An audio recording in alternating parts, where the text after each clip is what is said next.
السلام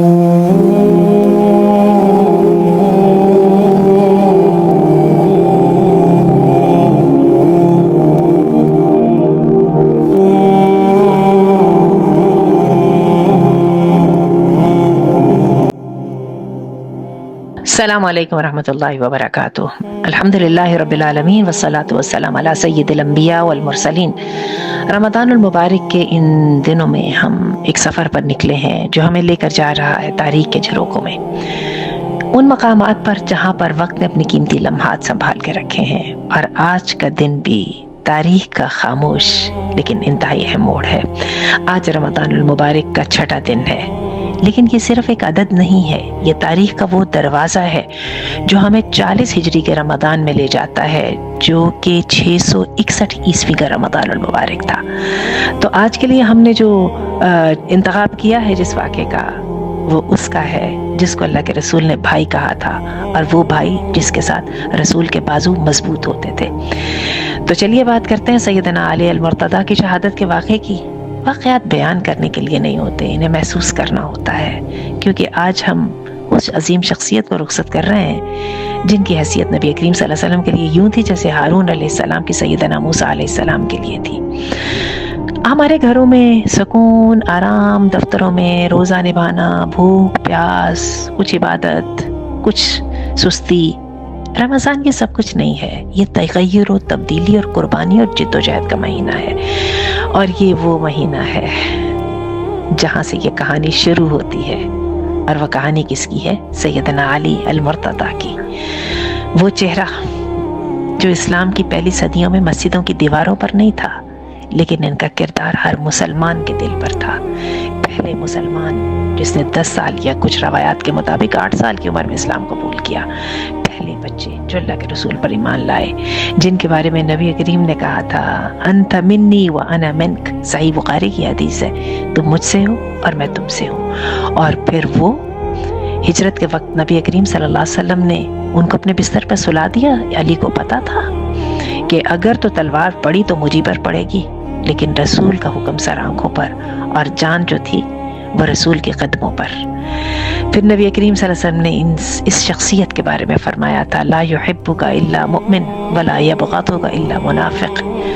یہ صحیح مسلم کی حدیث ہے۔ اے علی، تجھ سے تو مومن، جو مومن ہے وہ تجھ سے محبت کرتا ہے، اور جو تجھ سے نفرت یا بغض رکھتا ہے نا، وہ مومن ہے ہی نہیں، وہ تو منافق ہے۔ جن کے بارے میں نبی کریم صلی اللہ علیہ وسلم نے کہا تھا اقضاکم علی، تم میں سب سے بڑا جو قاضی ہے نا وہ ہے ہی علی۔ ابن ماجہ کی حدیث ہے۔ ان کی شہادت کے واقعہ جو ہے نا، یہ رمضان المبارک کے اندر ہوا تھا۔ وہ تقدیر ساز صبح تھی۔ 19 رمضان کو سیدنا علی مسجد کوفہ میں نماز فجر پڑھا رہے تھے، اور عبد الرحمن ابن ملجم نامی ایک خارجی انتقام کی آگ میں جل رہا تھا۔ اس نے تلوار سے سیدنا علی کے سر پر وار کیا، اور المسعودی اپنی کتاب میں لکھتے ہیں کہ سیدنا علی کی زبان مبارک پر اس وقت ایک جملہ تھا فزت ورب الکعبہ، خانہ کعبہ کے رب کی قسم میں کامیاب ہو گیا۔ یہ اس شخص کے منہ سے نکلنے والے الفاظ تھے جس نے ساری زندگی اللہ اور اس کے رسول کے لیے تلوار اٹھائی تھی، اور جہاں پہ اس کو لگا کہ تلوار میری اپنی ذات کے لیے ہے، جب کسی گرنے والے نے اس کے منہ پہ تھوکا تو وہیں پہ پیچھے ہٹ گئے اور کہنے لگے کہ نہیں، جب تک لڑنا ہے اللہ کے لیے لڑنا ہے۔ اب تو غصہ آ گیا ہے نا، تو اب اپنی ذات کے لیے نہیں لڑنا۔ یہ شخص جب تلوار کی ضرب کھا رہا تھا تو اس کے چہرے پہ فتح کی خوشی تھی۔ 21 رمضان المبارک کو یہ زخم جان لیوا ثابت ہوا، اور آپ اس دنیا سے رخصت ہو گئے۔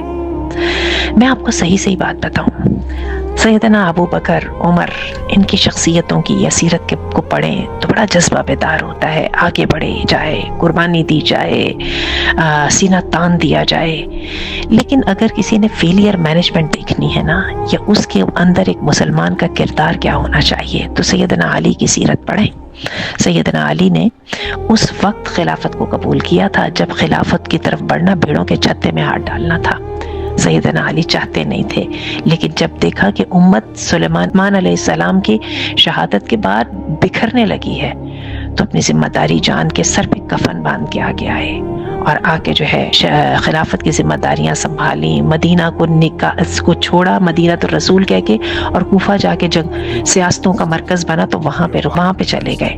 اب اندازہ نہیں کر سکتے سیدنا علی نے اپنی زندگی کے اندر حق پر ہونے کے باوجود، جن کے حق میں نبی کریم صلی اللہ علیہ وسلم کی واضح پیشین گوئیاں تھیں، اپنے سامنے بڑی مشکلوں سے جوڑا ہوا جو تھا ٹکڑا یا امپائر جو اسلامک اسٹیٹ تھی، اس کو اپنے آنکھوں کے سامنے بکھرتے دیکھا، اور سیدنا علی کچھ نہیں کر پائے، حالانکہ وہ حق پر تھے، حالانکہ لوگ ان کو خدا کی طرح پوچھتے تھے۔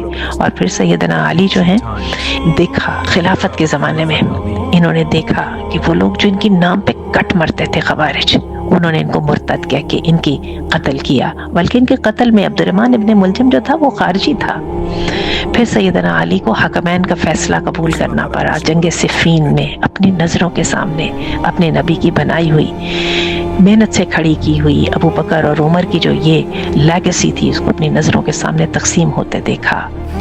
بہرحال میں آپ کو بتاؤں اور آپ کو تکلیف دے بات بتاؤں، ان کی سیرت پڑھنے والی چیز ہے۔ اس رمضان میں سیدنا علی کی سیرت ضرور پڑھیں، پتہ یہ چلے گا کہ بندہ جب زندگی کی ہر چیز غلط رخ پہ جا رہی ہو تو بندہ ان تیز و تند ہواؤں میں حق پر قائم کیسے رہ سکتا ہے، جو بندہ مومن کا اصل امتحان ہے۔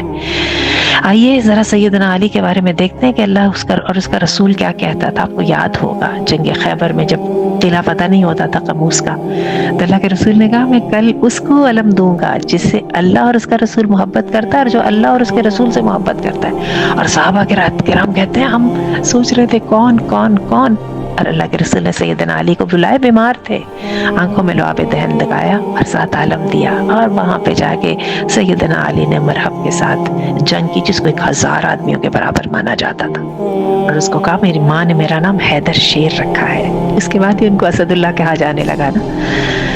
نبی کریم صلی اللہ علیہ وسلم نے فرمایا سیدنا علی کو، الا ترضى ان تكون منی بمنزلہ ہارون من موسیٰ، تمہیں ایسا اچھا نہیں لگتا علی کہ تم میرے لیے ایسے ہی ہو جیسے کہ ہارون موسیٰ کے لیے تھے؟ بس فرق اتنا ہے کہ ہارون جو تھے وہ بھی نبی تھے، لیکن میرے بعد نبی کوئی نہیں ہے۔ صحیح بخاری کی حدیث ہے۔ پھر اللہ کے رسول کی جامع ترمذی کی حدیث ہے کہ میں علم کا شہر ہوں اور علی اس کا دروازہ ہے۔ اللہ کے رسول کی جو محبت ہے علی کے ساتھ وہ کیا تھی، آپ بھی یاد کریں علی نے کیسی محبت رکھی تھی۔ جب نبی کریم صلی اللہ علیہ وسلم نے سارے قریش کو بلایا ارلی اسلام نبوت کے ٹائمز میں، اور اللہ کے رسول نے جب کہا کہ کون اس مشن میں میرا ساتھ دے گا، تو ابو لہب نے کہا تیرے ہاتھ ٹوٹ جائیں، اس کے لیے بلایا تھا۔ صرف اس میں علی کھڑے ہوئے تھے اور یہ کہہ کے کھڑے ہوئے تھے کہ میری ٹانگیں پتلی ہیں، میری عمر کم ہے، لیکن میں اس مشن میں آپ کا ساتھ دوں گا۔ تو اللہ اور اس کا رسول بھی قدردان ہے۔ اللہ کے رسول کی بڑی خوبصورت حدیث ہے مسند احمد میں، اللہم وال من والاہ وعاد من عاداہ، اللہ دوست بنا اس کو جس نے علی کو دوست بنایا، اور دشمن بن جا اس کا جس نے علی کو دشمن بنایا۔ رمضان المبارک اس چھٹے دن میں جب ہم سیدنا علی کی شہادت کو یاد کرتے ہیں تو ہمیں ایک پیغام ملتا ہے زندگی اسلام کی قربانی کے لیے، اور رمضان ہمیں اس استقامت کی دعوت دیتا ہے۔ جتنی ہی مشکلات کیوں نہ تھیں، علی کی استقامت اور علی کا ساتھ حق کے ساتھ تھا۔ علم علی کا خاصہ تھا، قضاء ججمنٹ علی کی سر کا تاج تھا۔ رمضان میں علم حاصل کرنا بھی جو ہے وہ ایک اہم بات ہے، اور سب سے بڑی بات جو مجھے ملتا ہے سیدنا علی کی طرف سے ایک پیغام کہ موت کا وقت اور مقام اللہ کے ہاتھ میں ہے۔ محراب میں سجدہ ریز ہوئے تو شہید ہوئے، وہیں ان کا خون بہا۔